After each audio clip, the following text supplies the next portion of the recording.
Hello everyone, welcome to the new video.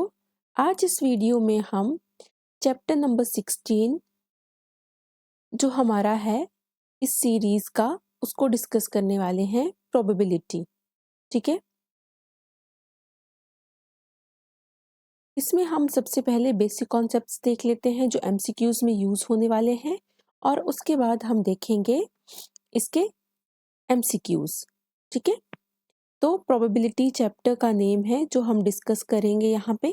Okay, सबसे पहला जो हमारा बेसिक कॉन्सेप्ट है उसमें हम क्या करेंगे, इस चैप्टर में हम कुछ जो टर्म्स हैं उनको डिस्कस करने वाले हैं। ठीक है, डिफाइन करेंगे सबसे पहले कि रैंडम एक्सपेरिमेंट क्या होता है। Random experiment it is an experiment, एक ऐसा एक्सपेरिमेंट होता है under identical conditions do not produce the same outcomes every time, then the experiment is known as random experiment। ठीक है, एक ऐसा एक्सपेरिमेंट, ठीक है, जो हर टाइम जो है वो सेम आउटकम नहीं देता है उसको हम रैंडम एक्सपेरिमेंट बोल लेते हैं। For example, throwing a dice और tossing a fair coin are random experiments. क्योंकि कॉइन को हम अगर टॉस करेंगे तो कभी हेड आ सकता है, कभी टेल आ सकता है, और डाइस को थ्रो करेंगे तो 1 2 3 4 5 6 तक कुछ भी आ सकता है। तो आउटकम्स जो है वो सेम नहीं होंगी हर बार। ठीक है, इसके बाद सेकेंड टर्म है trial. The performance of the random experiment is called trial. ठीक है, रैंडम एक्सपेरिमेंट की जो परफॉर्मेंस होगी उसको हम ट्रायल बोल देते हैं। ठीक है, रैंडम एक्सपेरिमेंट जो होगा एक बड़ा एक्सपेरिमेंट होगा और उसका कुछ पार्ट अगर हम ले लेंगे तो वो tossing of a coin is a trial, मतलब कॉइन को टॉस कर रहे हैं वो एक ट्रायल है। ठीक है, आउटकम, इसके बाद आउटकम क्या होता है, result of a random experiment. जो भी रिजल्ट आता है रैंडम एक्सपेरिमेंट का उसको हम आउटकम बोलते हैं। ठीक है, इसके बाद है हमारा सैंपल स्पेस। सैंपल स्पेस में set of all possible outcomes of a random experiment. सारी जो पॉसिबल आउटकम्स होंगी ना, जो भी पॉसिबल हो सकती हैं रैंडम एक्सपेरिमेंट की, उनको हम सैंपल स्पेस बोलते हैं और इसको कैपिटल एस से डिनोट किया जाता है। जैसे सैंपल स्पेस का एग्जांपल है, अगर हम टॉस कर रहे हैं कॉइन को ट्वाइस, 2 बार, तो क्या होगा, हेड हेड आ सकता है, हेड टेल, टेल हेड या टेल टेल। ठीक है, तो ये जो है वो पॉसिबल आउटकम्स हैं। ठीक है, तो इसको हम सैंपल स्पेस बोल देंगे। इसके बाद इवेंट क्या होता है, इवेंट होता है let a random experiment be repeated under identical conditions. अगर रैंडम एक्सपेरिमेंट को हम रिपीट करते हैं आइडेंटिकल कंडीशंस में, then the possible outcomes of the experiment are known as events और केसेस। तो जो पॉसिबल आउटकम होती हैं उनको हम इवेंट्स बोल देते हैं, इनको केसेस भी बोलते हैं। For example, in a tossing of a coin getting a head is an event. तो हेड आना जो है वो एक इवेंट कहलाएगा। इसी तरह से टॉसिंग ऑफ अ कॉइन में टेल आना इज एन इवेंट। ठीक है, following are the different types of the events. अब डिफरेंट टाइप्स ऑफ इवेंट्स जो हैं वो हम देख लेते हैं यहाँ पे कौन कौन से टाइप्स के जो इवेंट्स होते हैं। इक्वली लाइकली इवेंट होता है, एग्जॉस्टिव इवेंट होता है, म्यूचुअली एक्सक्लूसिव इवेंट, फेवरेबल और incompatible events, independent and dependent events. ठीक है, तो ये जो है वो डिफरेंट टाइप्स के इवेंट्स जो होते हैं। अगर आप इनके बारे में डिटेल्ड डिस्कशन चाहते हैं तो चैनल पे जाके आप प्रोबेबिलिटी वाले चैप्टर में वीडियोस देख लीजिए, तो वहाँ पे मैंने हर एक को अ, मतलब ब्रीफली बताया है और विद एग्जांपल्स हमने ये डिस्कस किए हुए हैं। ठीक है, इसके बाद एक बचता है हमारा कंपाउंड इंटरेस्ट। ठीक है, नेक्स्ट है हमारा इक्वली लाइकली इवेंट्स। ठीक है, जो इक्वली लाइकली इवेंट होते हैं वो होते हैं events are equally likely if there is no reason to expect anyone in preferences to any other event. ठीक है, for example, if an unbiased die is thrown then all the 6 faces are equally likely. ठीक है, मतलब आने के equal chances होंगे। ठीक है, इवेंट के, तो इक्वली लाइकली कहलाएगा। ठीक है, एग्जॉस्टिव इवेंट्स क्या होता है, एग्जॉस्टिव इवेंट्स होता है total number of all the possible outcomes of any trial. जो भी total number of possible outcomes होंगी किसी भी ट्रायल की, उनको एग्जॉस्टिव इवेंट्स कहते हैं। जैसे एग्जांपल में in a tossing of a coin there are two exhaustive events which are head and toss. Exhaustive events मतलब कि जो पॉसिबल आउटकम्स टोटल होंगी वो, जैसे टॉस करेंगे कॉइन को तो हेड आ सकता है और टेल आ सकते हैं, इसके अलावा कुछ नहीं आ सकता ना। और ठीक है, तो इसकी क्या होंगी, टू एग्जॉस्टिव इवेंट्स होंगे। ठीक है, जैसे डाइस के केस में 6 एग्जॉस्टिव इवेंट्स आ गए, 1 2 3 4 5 6 तक ही आ सकता है ना डाइस में नंबर। ठीक है, इसके बाद म्यूचुअली एक्सक्लूसिव इवेंट और इनकम्पैटिबल इवेंट किसको बोलते हैं। Two or more events are said to be mutually exclusive if they don't happen simultaneously in a trial. अगर वो साइमल्टेनियसली नहीं हो रहे हैं तो उनको हम क्या बोल देंगे, म्यूचुअली एक्सक्लूसिव इवेंट्स। एग्जाम्पल के लिए अगर हमने कॉइन को टॉस किया तो या तो हेड आएगा या फिर टेल आएगा, दोनों एक साथ नहीं आ सकते एक टॉस में। ठीक है, नेक्स्ट है फेवरेबल इवेंट्स। फेवरेबल इवेंट्स होते हैं the number of cases favorable to an event in a trial is the number of events such that if any one of them occurs we say that event happened। ठीक है, अगर उनमें से कोई एक भी हो जाता है तो हम क्या बोलेंगे कि जो इवेंट है वो हमारा हुआ है। जैसे if two dice are thrown the number of favorable cases for getting a sum 6 is 5। ठीक है, दैट इज कौन कौन सा होगा, अगर हमने सम 6 जो है वो लेना है तो कौन कौन सा हमारे पास पॉसिबल आउटकम्स होंगी, या फिर उनको बोलेंगे हम फेवरेबल केसेस होंगे 1 5 5 1 2 4 4 2 एंड 3 3। इसके अलावा कोई भी नहीं होंगे, तो ये इसके केस में फेवरेबल केसेस आ गए। ठीक है, इसके अलावा सैंपल स्पेस में तो 6 है ना यहाँ पे, मतलब जो डाइस होते हैं उसको थ्रो करते हैं तो कॉम्बिनेशन तो हमारे पास 36 बनते हैं, लेकिन यहाँ पे हमने क्या कर दिया, कंडीशन लगा दी कि सम 6 आना चाहिए। ठीक है, independent and dependent events. Events are said to be independent if the happening or non-happening of one event is not affected by the happening or non-happening of other।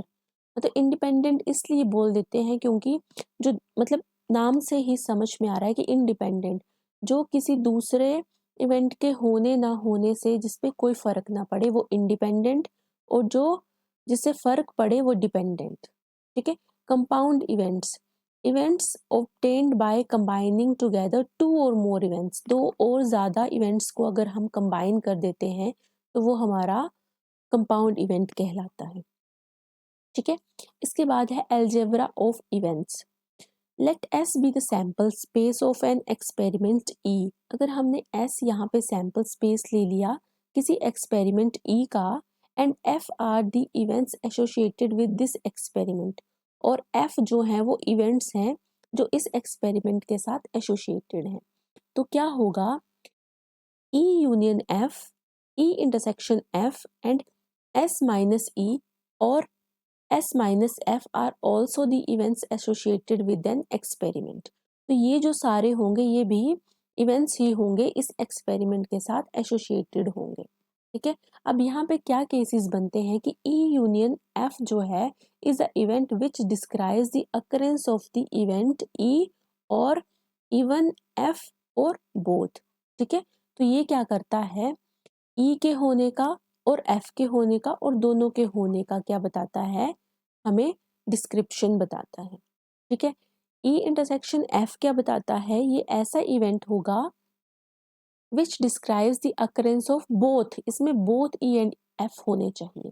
S minus ई या E minus S क्या होता है, is the event which describe the occurrence of not E. अगर minus ई है तो note E, अगर minus S होगा तो नोट एस हो जाएगा यहाँ पे। ठीक है, थर्ड है हमारा प्रोबेबिलिटी।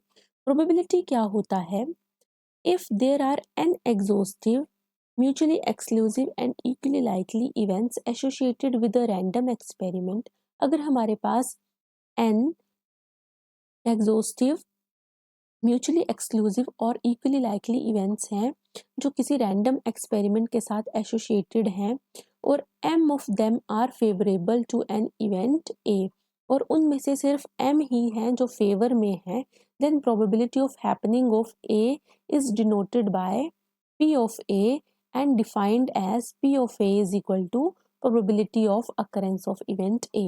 तो इसको कैसे लिखते हैं? probability of A is equal to number of favorable cases over number of unfavorable cases भी लिख सकते हैं इसको, या फिर number of exhaustive cases MYN. ठीक है, इसके बाद इंपॉर्टेंट पॉइंट्स हैं कुछ, उनको हम डिस्कस कर लेते हैं। पहला है कि अगर अनफेवरेबल केसेस निकालने हैं तो n-m होगा। Odds in favour of event and odds against the event जो है वो क्या होता है? ओड्स इन फेवर में क्या होगा? नंबर ऑफ फेवरेबल केसेस ऊपर आएंगे और नंबर ऑफ अनफेवरेबल केसेस या नंबर ऑफ फेलियर्स जो हैं वो नीचे आएंगे। ठीक है, तो m/n-m। और ओड अगेंस्ट द इवेंट में ये उल्टा हो जाता है, तो ये दोनों आपस में क्या होते हैं? इनवर्स होते हैं एक दूसरे का। नंबर ऑफ फेलियर्स ऊपर और नंबर ऑफ फेवरेबल केसेस नीचे, तो n-m/m हो जाएगा। ठीक है, इसके बाद नेक्स्ट देख लेते हैं कि let P A bar be the probability that A will not happen. ये बार जो है वो नोट के लिए यूज होगा, तो यहाँ पे ये इंपॉर्टेंट रिजल्ट होता है कि probability of A plus probability of not A is equal to 1 होता है हमेशा ही। इसके बाद certain event, an event whose probability of happening is 1, जिसकी प्रोबेबिलिटी 1 आ गई तो उसको हम सर्टेन इवेंट बोलते हैं। ठीक है, नेक्स्ट है हमारे पास इम्पॉसिबल इवेंट, जिसकी प्रोबेबिलिटी 0 आ गई उसको इम्पॉसिबल इवेंट बोलते हैं। ओके, यहाँ तक आई होप आपको समझ में आया होगा। इसके बाद नेक्स्ट है हमारे पास addition theorems on probability and multiplication theorems of probability, हम आगे डिस्कस करेंगे। ठीक है, तो इसमें जो है वो कुछ इम्पॉर्टेंट जो है फॉर्मूलाज हैं वो आप एक बार देख लीजिए, क्योंकि ये फॉर्मूलाज जो हैं ये डायरेक्टली क्या होते हैं? क्वेश्चन में यूज होते हैं। देखो, if A and B are two events associated with a random experiment, अगर दो इवेंट्स ले लिए हमने तो probability of A union B किसके इक्वल होता है? Probability of A plus probability of B minus probability of A intersection B, या फिर probability of A union B plus probability of A intersection B किसके इक्वल होता है? Probability of A plus probability of B. तो ये important results हैं, इनको ध्यान में रखना है। If A and B are mutually exclusive events तो क्या होता है? Probability of A union B is equal to probability of A plus probability of B. यहाँ पे ये इंटरसेक्शन वाला जो है वो इस केस में क्या हो जाता है? 0 हो जाता है। ठीक है, सी है हमारा if A B C are 3 events associated with a random experiment. अब यहाँ पे 3 इवेंट्स ले लिए तो probability of A union B union C को हम इस तरह से ओपन करते हैं। ठीक है, if A B and C are mutually exclusive events तो क्या हो जाता है? Probability of A intersection B जो है वो probability of A intersection C और probability of A intersection B intersection C जो है वो 0 के इक्वल आ जाता है। तो ये वाला फॉर्मूला ये बन जाता है हमारे पास नीचे आके। ठीक है, म्यूचुअली एक्सक्लूसिव के केस में। ओके, इसके बाद नेक्स्ट पॉइंट है हमारा if B is a subset of A then क्या होगा? Probability of A intersection B जो है वो probability of A minus probability of B के इक्वल आ जाएगा, and probability of B is less than equal to probability of A हो जाएगा। ओके, नेक्स्ट है हमारा प्रोबेबिलिटी ऑफ नॉट ए क्या है? Probability of 1 minus probability of A, ये ऊपर वाले रिजल्ट से ही आया है, क्योंकि probability of A plus probability of not A हमने इसके इक्वल पढ़ा 1 के इक्वल, तो ये यहाँ पे रह गया और इसको हम दूसरी साइड ले गए। प्रोबेबिलिटी ऑफ नॉट ए किसके इक्वल होगा? 1 माइनस प्रोबेबिलिटी ऑफ ए के। ऑलराइट, नेक्स्ट है हमारा multiplication theorem on probability. Multiplication theorem में क्या है कि ए और बी अगर 2 इवेंट्स हैं हमारे तो probability of A intersection B किसके इक्वल होता है? Probability of A into probability of B given A. ठीक है, if probability of A is not equal to 0, और ये किसके इक्वल होता है? Probability of A intersection B is equal to probability of B into probability of A intersection B if probability of B is not equal to 0। ठीक है, तो दोनों में से कोई भी केस हम अकॉर्डिंग टू क्वेश्चन जो है वो यूज कर लेते हैं। चलिए अब डिस्कस करते हैं एमसीक्यूज। फर्स्ट एमसीक्यू है हमारा, अ card is drawn from a pack of 100 cards numbered 1 to 100। A pack of 100 cards है, उसमें से एक कार्ड हमने ड्रॉ किया है। The probability of drawing a number which is a square is. अब स्क्वायर हमने देख लेना है 1 से लेके 100 में कौन कौन से होते हैं। ठीक है, तो 1 से लेके 100 में जो है वो 10 स्क्वायर्स होते हैं। तो क्या हो जाएगा, फेवरेबल में 10 है और टोटल में 100 है, तो ये हो जाएगा 1/10। ठीक है, तो रिक्वायर्ड प्रोबेबिलिटी हमारी सी ऑप्शन आ जाएगी। इसके बाद क्वेश्चन नंबर 2 डिस्कस कर लेते हैं। क्वेश्चन नंबर 2 है, if A and B are events such that probability of A हमारे पास 0.42 गिवन है, प्रोबेबिलिटी ऑफ बी 0.48 और probability of A intersection B 0.16। तो प्रोबेबिलिटी ऑफ हमने निकालनी है ए प्लस बी की, तो ये क्या होती है, probability of A plus B किसके इक्वल होती है, probability of A plus probability of B minus probability of A intersection B के इक्वल। बस वैल्यूज पुट कर देंगे, 0.42 प्लस 0.48 प्लस 0.16। अच्छा, यहाँ पे माइनस आएगा है ना, तो अब इसको हमने सॉल्व किया तो ये हमारा आ जाएगा 0.74। बी ऑप्शन इसका करेक्ट हो जाएगा। क्वेश्चन नंबर 3 देख लेते हैं, if two events are independent, तो इन 4 ऑप्शंस में से कौन सा करेक्ट होने वाला है, तो इसमें हमारा डी ऑप्शन जो है वो करेक्ट बनता है। ठीक है, क्वेश्चन नंबर 4 है, 2 dice are thrown, the probability that the sum of the points on the 2 dice will be 7। ये वही वाला क्वेश्चन आ गया जो हमने 5 वाला किया था।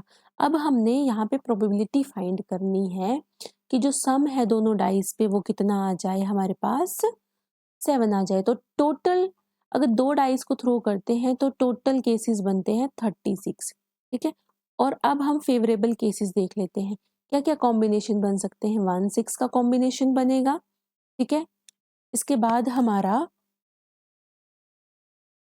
2-5 का कॉम्बिनेशन बनेगा, इसके बाद 3-4 का, इसी तरह से 4-3 का भी बन सकता है, 5-2 का भी बन सकता है और 6-1 का भी बन सकता है। तो ये कितने केसेस हो गए हमारे पास, ये जो हमारा सैंपल स्पेस आया इसमें कितने केसेस हो गए, इसमें हमारे केसेस हो गए 1 2 3 4 5 6। तो 6/36 हमारी प्रोबेबिलिटी आ जाएगी विच इज इक्वल टू 1/6। तो हम देख लेते हैं, ए और बी ऑप्शन में तो नहीं है ये 1/6, ऊपर चेक करते हैं। अच्छा, 6/36 ही लिखा है, इसको कट नहीं किया है। ठीक है, तो ये बी ऑप्शन इसका करेक्ट हो जाएगा। ठीक है, अगर ऑप्शन में 1/6 होगा तो 1/6 ही देंगे, 6/36 नहीं देंगे फिर। ठीक है, फिफ्थ क्वेश्चन है, the probability that a person will hit target in shooting practice is 0.3। If he shoots 10 times then the probability of his shooting the target is. अगर उसने 10 टाइम्स जो है वो हिट किया, मतलब 10 टाइम्स जो वो शूट किया है ना, तो प्रोबेबिलिटी हमने बतानी है। ठीक है, तो एक पर्सन की प्रोबेबिलिटी कितनी है, 0.3 हमारे पास गिवन है। तो हम कैसे लिखेंगे इसको कि प्रोबेबिलिटी जो है वो हिट करने की है ना, हिट द टारगेट, वो कितनी है 0.3, और प्रोबेबिलिटी हमने किसकी निकालनी है 10 टाइम्स शूट करने की, है ना। तो ये किसके इक्वल हो जाती है, ये हो जाती है 0.3 की पावर 10। ठीक है, तो ये डी ऑप्शन इसका करेक्ट ऑप्शन हो जाएगा। ठीक है, इसके बाद हम नेक्स्ट अपना 6th क्वेश्चन देख लेते हैं। 6th क्वेश्चन क्या है, अ sample space consists of 3 mutually independent and equally likely events. The probability of happening of each one of them is equal to।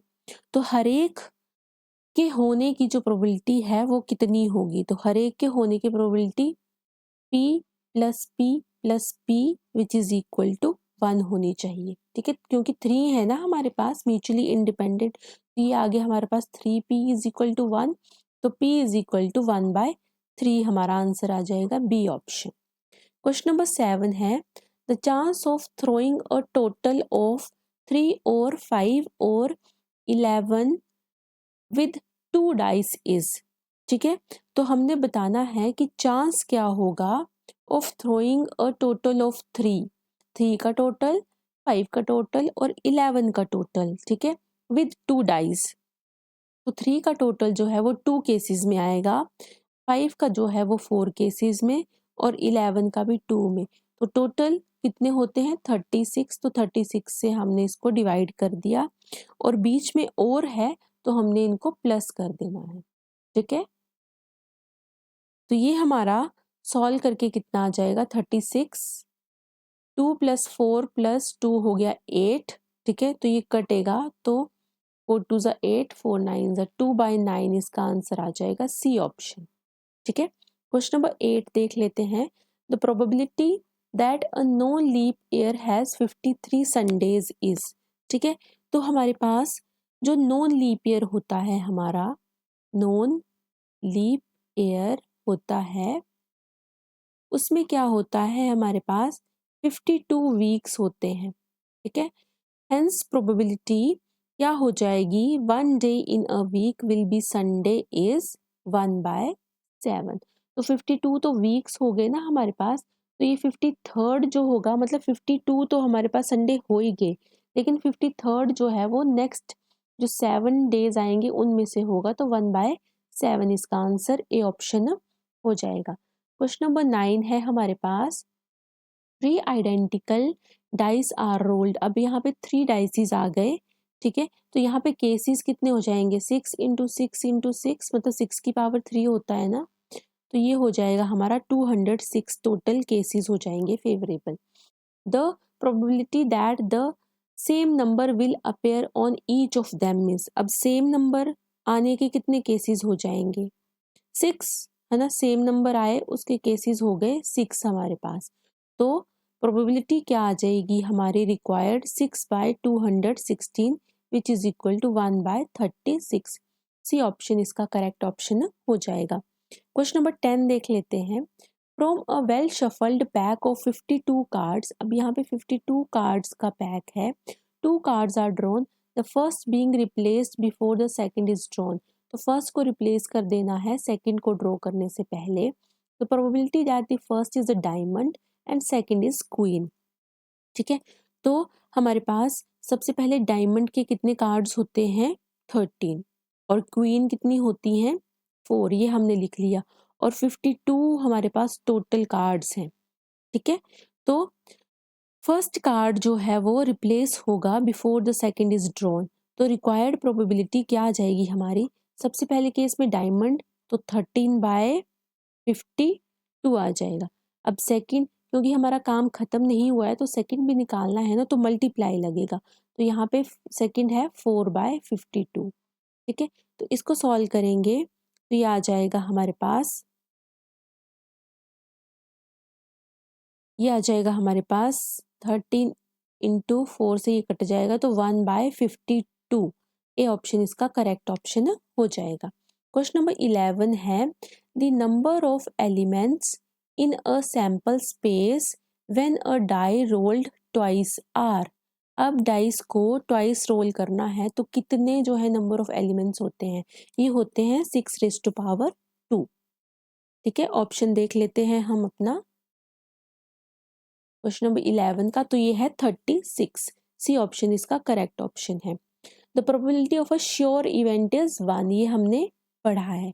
ठीक है, बी ऑप्शन इसका करेक्ट ऑप्शन हो जाएगा। नेक्स्ट है 13th, probability of an impossible event is 0। A option इसका correct हो जाएगा। Question number 14 है, the number of elements in a sample space when the coin is tossed and the die is thrown are. ठीक है, तो number of elements बताने हैं जब कॉइन को टॉस किया जाए और डाइस को थ्रो किया जाए साथ में ही। तो देखो क्या हो जाएगा, पहले हेड ले लेते हैं कॉइन का, तो H1, H2, H3, H4, H5, है ना, H5, H6, है ना, इस तरह से टेल के साथ भी T1, T2, T3, T4, T5 और T6। तो ये सैम्पल स्पेस में हम काउंट कर लेंगे कितने एलिमेंट्स, 12 एलिमेंट्स आ गए हमारे। क्वेश्चन नंबर 14 का 12 आंसर करेक्ट होगा। क्वेश्चन नंबर 15 है हमारे पास, the number of elements in a sample space when coin is tossed 4 times. अब कॉइन को कितने टाइम्स टॉस करना है, 4 टाइम्स, तो 2 रेज़ टू पावर 4 हो जाएगा और इसका आंसर होता है 16। ठीक है, सी ऑप्शन इसका करेक्ट ऑप्शन हो जाएगा।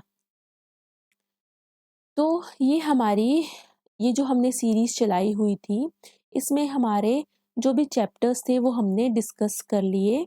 ठीक है, प्रोबेबिलिटी यहाँ पे हमारा लास्ट चैप्टर था, तो ये भी हमने आज डिस्कस कर लिया।